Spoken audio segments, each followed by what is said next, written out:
अस्सलाम वालेकुम नाजरीन, आप देख रहे हैं INN चैनल। मैं हूं शेख अहमद अली। इस न्यूज़ बुलेटिन में आइए नज़र डालते हैं दिन भर की बड़ी खबरों पर। शहर हैदराबाद में वबाई इमराज के मुतासरीन की तादाद में इजाफा दर्ज किया जा रहा है। फीवर हॉस्पिटल की RMO डॉक्टर विजय लक्ष्मी ने बताया कि अस्पताल के आउट पेशेंट शोबे से रुजू होने वाले मुतासरीन की तादाद में इजाफा हुआ है। उन्होंने कहा कि तकरीबन 2 दिनों के इलाज के बाद मुतासरीन सेहतियाब हो रहे हैं, जिसके बाद अस्पताल से उनको घर जाने की इजाज़त दी जा रही है। अस्पताल में डेंगू के मुतासरीन को भी दाखिल करवाया जा रहा है।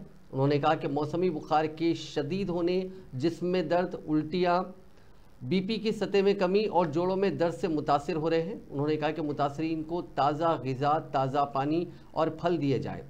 उन्होंने कहा कि इस अस्पताल में मरीजों को मुनासिब इलाज की सहूलत फराहम की जा रही है। डेंगू से मुतासिर होने पर प्लेटलेट्स में कमी का इम्कान होता है। मौसमी तब्दीली के असरात और साफ़ सफाई के नाक़िस इंतज़ामात के सबब इन दिनों डेंगू के मामलात न सिर्फ रियासत बल्कि दारुल हुकूमत हैदराबाद में भी उरूज पर हैं, जिसके नतीजे में कई मरीज इलाज के लिए सरकारी और प्राइवेट अस्पतालों से रुजू हो रहे हैं। तेलंगाना के एंटी करप्शन ब्यूरो ने जिले रंगारेड्डी के जॉइंट कलेक्टर और एक सीनियर असिस्टेंट को उस वक्त रंगे हाथों पकड़ लिया जब वो रिश्वत के तौर पर 8 लाख रुपए कबूल कर रहे थे। ACB के डायरेक्टर CV आनंद ने मंगल को कहा कि ACB ने जाल बिछाते हुए joint collector MV Bhupal Reddy और senior assistant Y Madan Mohan Reddy को सरकारी ओहदे का गलत इस्तेमाल करने के इल्ज़ाम में गिरफ्तार किया।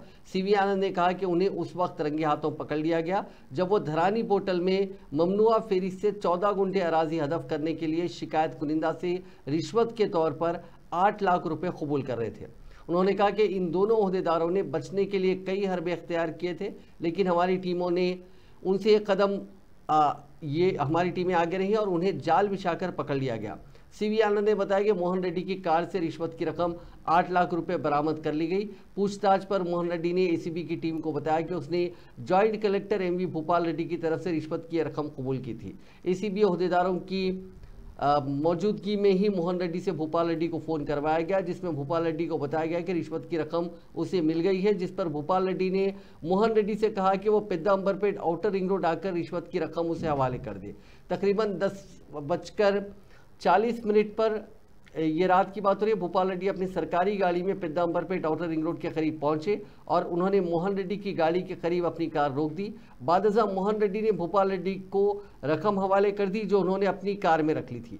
बादशाह ACB के ओहदेदारों ने दोनों को गिरफ्तार करते हुए अदालत में पेश कर दिया। मजीद तहकीकात जारी हैं। एंटी करप्शन ब्यूरो ने एग्री गोल्ड अराजियात के सिलसिले में साबिक वजीर और YSR कांग्रेस पार्टी के लीडर जोगी रमेश की रिहाइशगाह की तलाशियां ली और उनके फर्जंद जोगी राजीव को गिरफ्तार कर लिया। इंसदाद रिश्वत सतानी एजेंसी के 15 ओहदेदारों ने अली सुबह 5 बजे जिले NTR के इब्राहिमपट्टनम में वाक़े जोगी रमेश के मकान की तलाशियां शुरू की। एग्री गोल्ड अराजियात केस में CBI ने FIR दर्ज की है। इसमें जोगी राजीव मुलजिम नंबर 1 है। जोगी रमेश के अंकल जोगी वेंकटेश्वर राव को भी इस केस में मुलजिम बनाया गया है। FIR में दूसरे मुलजिमीन के नाम भी शामिल किए गए, जिन पर जिले NTR के विजयवाड़ा रूरल मंडल के मौजू अंबापुरम में मुबैना तौर पर अराजियात की फरोख्त और उन्हें दूसरों को फरोख्त करने का इल्ज़ाम है।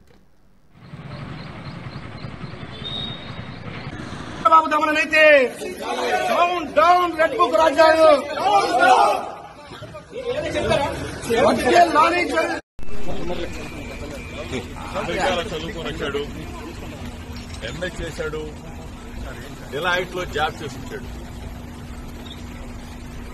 అసలు అమాయకంగా ఎటువంటి తప్పు చేయనటువంటి మా కుటుంబాన్ని నా మీద కచ్చుంటే ఉండొచ్చు చంద్రబాబు నాయుడు గారు, నా మీద కచ్చుంటే ఉండొచ్చు లోకేష్. ఎగిరిగోల్డ్ ఏంటి బాబు, ఎగ్రిగోల్డ్ ఆస్తులు ఆల్రెడీ అటాచ్మెంట్ లో ఉన్నాయి. మొట్టమొదటిసారిగా నేను మీడియా ముందు మాట్లాడుతా ఉన్నా. మొట్టమొదటిసారిగా ప్రభుత్వం అధికారంలోకి వచ్చిన తర్వాత మొట్టమొదటిసారిగా మీడియా ముందు ప్రభుత్వం ఏదైనా మంచి చేస్తే మంచి చెప్దామని చెప్పి అనుకున్నాం. కానీ ఈరోజు तेलंगाना के बेशतर सरकारी हॉस्टल्स का एंटी करप्शन ब्यूरो के ओहदेदारों पर मुश्तमिल टीमों ने आज अचानक मुआयना किया। ज़राए के मुताबिक मंगल की सुबह अचानक उन टीमों ने मुआयना किया। उन्होंने हॉस्टल्स के जिम्मेदारों से तफसीलात हासिल की और अशियाए खुर्दनोश का भी मुआयना किया। साथ ही उन्होंने हॉस्टल्स में दीगर सहूलियात का भी जायजा लिया।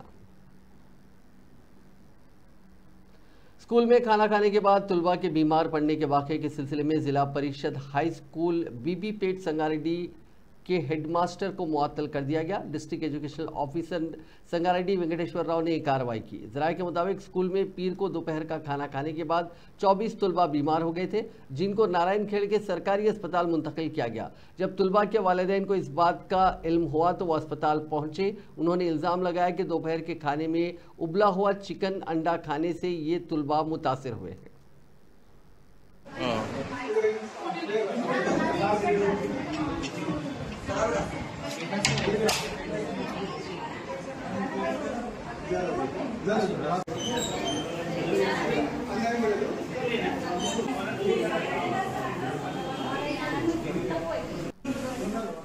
तेलंगाना हुकूमत के मुशीर मोहम्मद अली शब्बीर ने यकीन दिलाया कि तेलंगाना में कांग्रेस हुकूमत रियासत भर में अक़लियती इदारों की मजबूती से हिमायत और उन्हें और तक़वियत देगी। ये बात उन्होंने मंगल को अनवरउलूम कॉलेज न्यू मल्लेपल्ली में अक़लियती इदारों की इंतज़ामिया की जानिब से मुनक़िदा एक तहनीती तकरीब से खिताब करते हुए कही।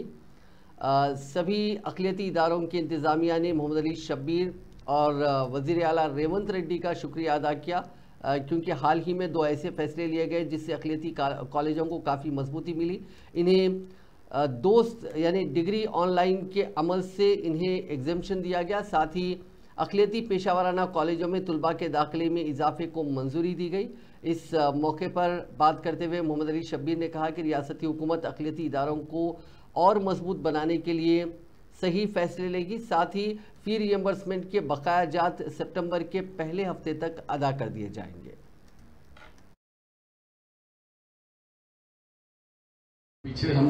पीछे के दरवाजे से या खिड़की से फिर अंदर ले लेंगे। फिलहाल तो ये रिजर्वेशन को कामयाब कर देंगे। तो अल्हम्दुलिल्लाह आज 18-19 साल से ये कामयाब रिजर्वेशन चल रहा है। आज 22 लाख बच्चे तेलंगाना और आंध्र प्रदेश में बैठे हैं। लास्ट ईयर हमारे शाह आलम ने मुझे भिजाए थे रिकॉर्ड कि 1124 MBBS स्टूडेंट आपके ग्रुप ए में सेलेक्ट हुए, 1124। और उसमें मुबारकबाद है हमारी लड़कियों का। यहाँ भी लड़कियों की तादाद ज्यादा दिख रही, तालीम में भी ज्यादा उनका इंतजार रखी। 1124 में 700 गर्ल्स है, ओनली 424 बॉयज है। और अगर बीडीएस में गए तो 324 सीट्स है, 354 में 300 गर्ल्स है, ओनली 54 बॉयज है। चलिए गर्ल्स हो बॉयज हो, लेकिन ये तालीमी इनकलाब हमारे साथ आया। तो जब 2014 की सरकार आने के बाद लोगों को बहुत आस लगाए थे कि तेलंगाना बनने के बाद उसकी मंजरकशी बहुत अच्छे तरीके से हमारे शाह आलम ने करे और जफर जावेद ने भी कर बताए कि समझेंगे मुसलमान कॉलेजों को और क्रिश्चियन कॉलेजों को हिम्मत मिलेगी, लेकिन ऐसा नहीं हुआ। 170 कुछ उन्होंने बताए। मेरे पास भी कॉलेजेस के सीट्स है कि मुकम्मल तौर पर 22 इंजीनियरिंग कॉलेज, सिर्फ वहां इंजीनियरिंग कॉलेज 22 बंद कर दिया गया। वो भी हजला में जो थे, मैनाबाद में है, चवड़ला में है, नगरोडा में है, बोधन में है और महबूबनगर में है। ऐसे कई डिस्ट्रिक्टों में से सब कॉलेजेस की लिस्ट भी मेरे पास है, मैं बाद में मीडिया को भी देता हूँ कि बंद कर दिया गया। जब असेंबली में क्वेश्चन हुआ, मैं लीडर ऑफ द अपोजिशन था, सीएम साहब लीडर ऑफ द हाउस थे, हम दोनों का मुकाबला हुआ बातचीत के जरिए। उन्होंने कहा कि शब्बीर साहब आप लोगों ने क्या कॉलेजा दिए हैं? मैं बोला साहब आप इतने इंजीनियरिंग कॉलेज बंद कर रहे हो, ये ठीक नहीं है। क्या ठीक नहीं है? तुम लोगों ने पोल्ट्री फार्म में कॉलेज दिया है, तुमने डेयरी फार्मों में कॉलेज दिया है। मैं बोला साहब जरा सुनो थोड़ा ऐसा इल्जाम मत लगाओ, एक गवर्नमेंट ही नहीं, इसके ऊपर एसीटी है और कई एजेंसियां हैं, वो लोग पूरा मिलके देख के कॉलेजा देते हैं। आप उठा के बोल दे रहे कि डेयरी फार्म में, अगर कहीं डेयरी फार्म में है तो बंद करो। ये पुलिस को लेके कॉलेज जाके क्यों बंद कर रहे हो आप? क्या चोर है वो लोग? वो लोग इतना नोबल पेशा इख्तियार किए कि इसके कौम को बिल्ड करने का पेशा बनाए। वो लोग अब एक cinema theatre despite the fact that I was with him for 12 long years in the course of Telangana movement. He did not allow my institutions. All my institutions were shut down. I did not go to him. उसके घर पे जाके मैं मुसलमानों की इज्जत का नीलाम नहीं किया. I did not sell my self-respect at his place. I went to Supreme Court. This boy sitting next to me, he was part of our fight. So many others were part of the fight.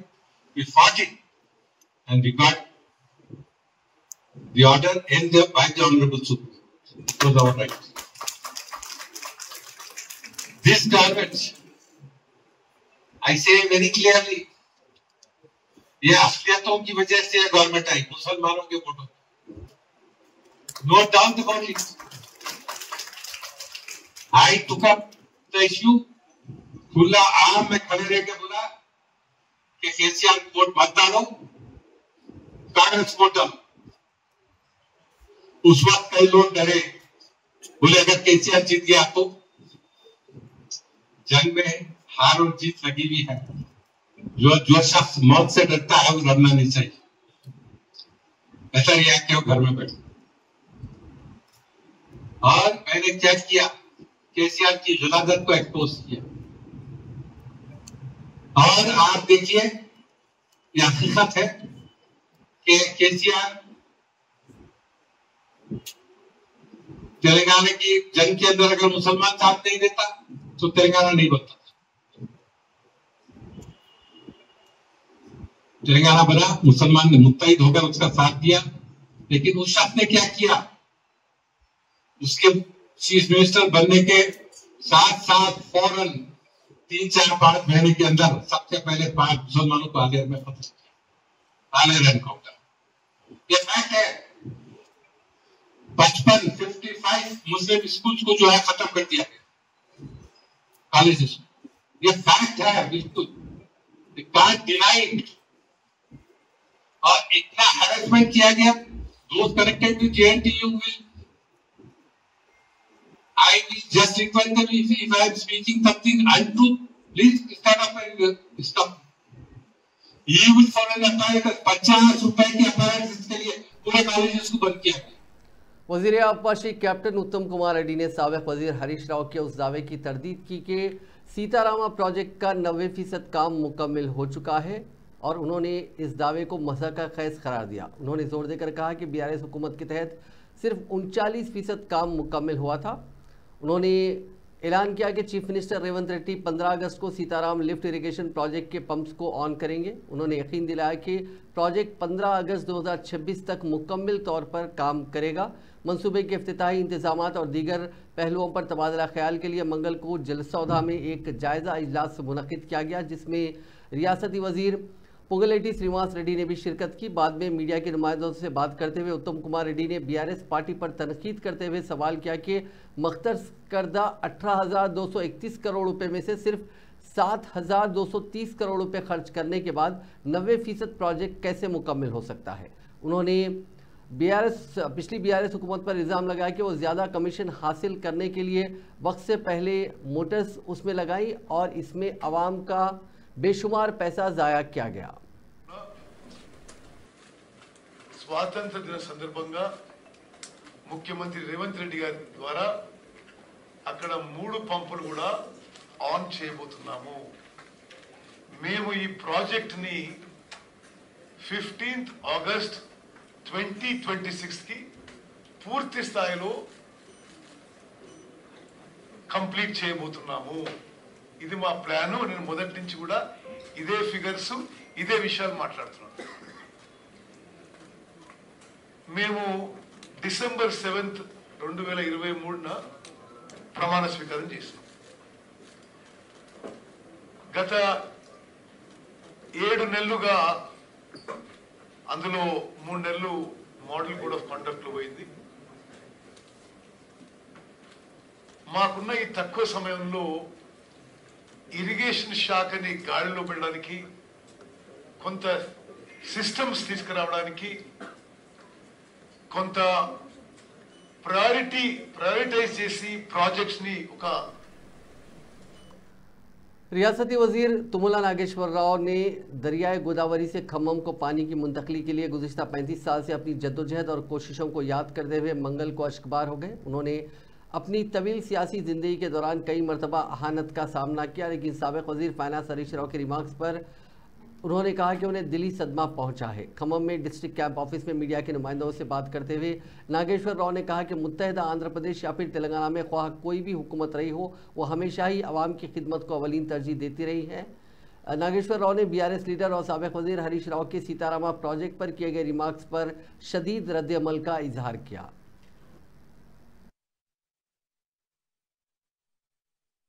చిరునవ్వు చూడాలి, ఆడ మనసులో మన మాట రావాలి, అంతే తప్ప తాత్కాలికమైనటువంటి ప్రచార ఆర్భాటం కోసమో పేరు కోసమో క్రెడిట్ కోసమో ఈ తుమ్మల ఆరాట పాడలేదు అని చెప్పి విజ్ఞప్తి చేస్తున్నా. అట్లా అనుకుంటే పూజ్యులు ఎన్టీ రామారావు గారి దయ వల్ల తెలుగు గంగలో పార్టిసిపేట్ చేసే అవకాశం వచ్చింది. ఉమ్మడి రాష్ట్రంలో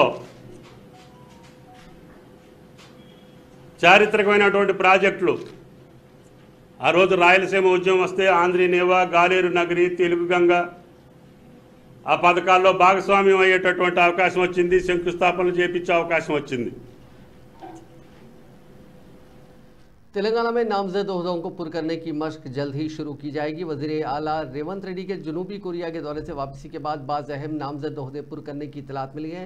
इस मरतबा दीगर कॉरपोरेशंस के अहम ओहदों के साथ ही BC कमीशन के चेयरमैन को मुकर्रर किए जाने की भी इतला है। पहले ही रियासत में 37 कॉरपोरेशंस के सुदूरनशीन का इंतखाब हो चुका है। बताया जाता है कि वज़ीर आला रेवंत रेड्डी ने इस सिलसिले में मसाई मुकम्मल कर ली है। इस मरतबा उन अफराद को ये ओहदे दिए जाएंगे जिन्हें पहले मरहले में नामजद ओहदों से महरूम रखा गया था। बताया जाता है कि दूसरे मरहले में जुमला 25 नॉमिनेटेड पोस्ट पुर किए जाएंगे। वज़ीर आला रेवंत रेड्डी इस माह की 14 तारीख को अपने गैर मुल्की दौरे को मुकम्मल करने के बाद रियासत वापस होंगे। ज़राए के मुताबिक हुकूमत इस माह के तीसरे हफ्ते में नामजद ओहदों को पुर करने के अहकाम जारी करेगी। जुबली हिल्स पुलिस ने ग्रेटर हैदराबाद म्यूनसिपल कॉरपोरेशन के एक पार्क की दीवार के मुबैना इन्हदाम के लिए हल्का असेंबली खैरताबाद के रुकन दानम नागेंदर और उनके हामियों के खिलाफ एक केस दर्ज कर लिया। जुबली हिल्स पुलिस स्टेशन में GHMC के इंचार्ज V पापैया की शिकायत पर यह केस दर्ज किया गया। ओहदेदार ने इल्ज़ाम आयद किया कि रुकन असेंबली ने अपने हामियों के साथ नंदगिरी हिल्स में वाक़े GHMC के एक पार्क में दीवार मुनहदम कर दी। इस शिकायत की बुनियाद पर पुलिस ने नागेंदर और उनके हामियों के खिलाफ मुख्तलिफ दफ़ात के तहत केस दर्ज कर लिया। आज इस पूरे मामले पर बात करते हुए दानम नागेंदर ने हाइड्रा के चेयरमैन को तनकीद का निशाना बनाया और कहा कि उन्होंने कोई कानून नहीं तोड़ा और अवाम की नुमाइंदगी करने के लिए ही वो उस मुकाम पर पहुंचे थे। ఎందుకు వచ్చామని అడిగే అధికారం వాళ్ళకి లేదు. పోయినప్పుడు నేనేమన్నా చేసి నేను ఉండి నేను ప్రోత్సహించి నేను వాళ్ళని ప్రొవోకేట్ చేస్తే తప్పకుండా నా మీద నేను వార్నింగ్ ఇచ్చి వచ్చాను బస్తీ వాళ్ళకి. మీరు పొరపాటున కూడా చేయి పెట్టొద్దు, వాళ్ళకి అధికారం లేదు, మనం చెప్తాము, ఎక్కడ చెప్పాలో అక్కడ చెప్తామని చెప్పాను. రైట్ ఫోరంలో చెప్తానని చెప్పాను. ఆపిచ్చి నేనే వచ్చాను. ఇన్స్పెక్టర్ కూడా విట్నెస్ రికార్డు కూడా చేశారు. వాళ్ళు కూడా అవన్నీ తెలుసుకోకుండా సోమోటో కింద కేసు పెట్టారు. కాబట్టి ఇది వ్యక్తిగతంగా పోతున్నది ఇష్యూ. కాబట్టి వ్యక్తిగతంగా ఎంత తీసుకున్నా పర్లేదు. ఇలాంటి ఆఫీసర్ చాలా చూశాను నేను. ఇంకా దీని ఎన్ని కాన్సిక్వెన్సెస్ ఏదున్నా ఎదురిచ్చేవాడిని. నేను గుండె ధైర్యంతో ఎమ్మెల్యే వచ్చినని ఎల్లయ్యగాడు మల్లయ్యగాడు గెలిపిస్తే రాలేదు. ఇట్లా ఉంటే చాలా మందిని చూసాను. కొన్ని రిజర్వేషన్స్ ఉంటాయి. కొంతమందికేమో ఆ ఉద్యోగం ఇష్టం ఉండదు, ఆ ఉద్యోగం ఇష్టం లేకుండా గిట్లా ఏదైనా చేస్తే తీసుకుపోయి ఇంకేదైనా మంచి పోస్ట్ ఇస్తారు అనుకుంటారు. కొంతమందికేమో డైలీ పబ్లిసిటీ కావాలనుకుంటారు. మా సమస్యల పరిష్కారం కావాలి. मरकजी वजीर और बीजेपी के रियासती सदर जी किशन रेड्डी ने चीफ मिनिस्टर रेवंत रेड्डी को एक मकतूब रवाना करते हुए कहा कि प्रधानमंत्री आवास योजना के समराज से तमाम गरीबों को मुस्तफ़ीद करने के लिए रियासती हुकूमत का ताउन ज़रूरी है। उन्होंने रियासती हुकूमत से कहा कि वो गरीबों को मकानात की फराहमी के लिए मरकज़ की इस स्कीम के साथ इश्तराक करें। उन्होंने कहा कि मरकजी वज़ीर फ़ाइनेंस निर्मला सीतारामन ने हाल ही में पेश करदा बजट में इंकशाफ किया है कि प्रधानमंत्री आवास योजना के तहत मुल्क भर में बेघर खानदानों के लिए 3 करोड़ मकानात तामीर किए जाएंगे। किशन रेड्डी ने कहा कि जब तक रियासती हुकूमत आगे नहीं आएगी उस वक्त तक गरीबों के लिए ज़ाती मकानात का ख्वाब पूरा नहीं होगा।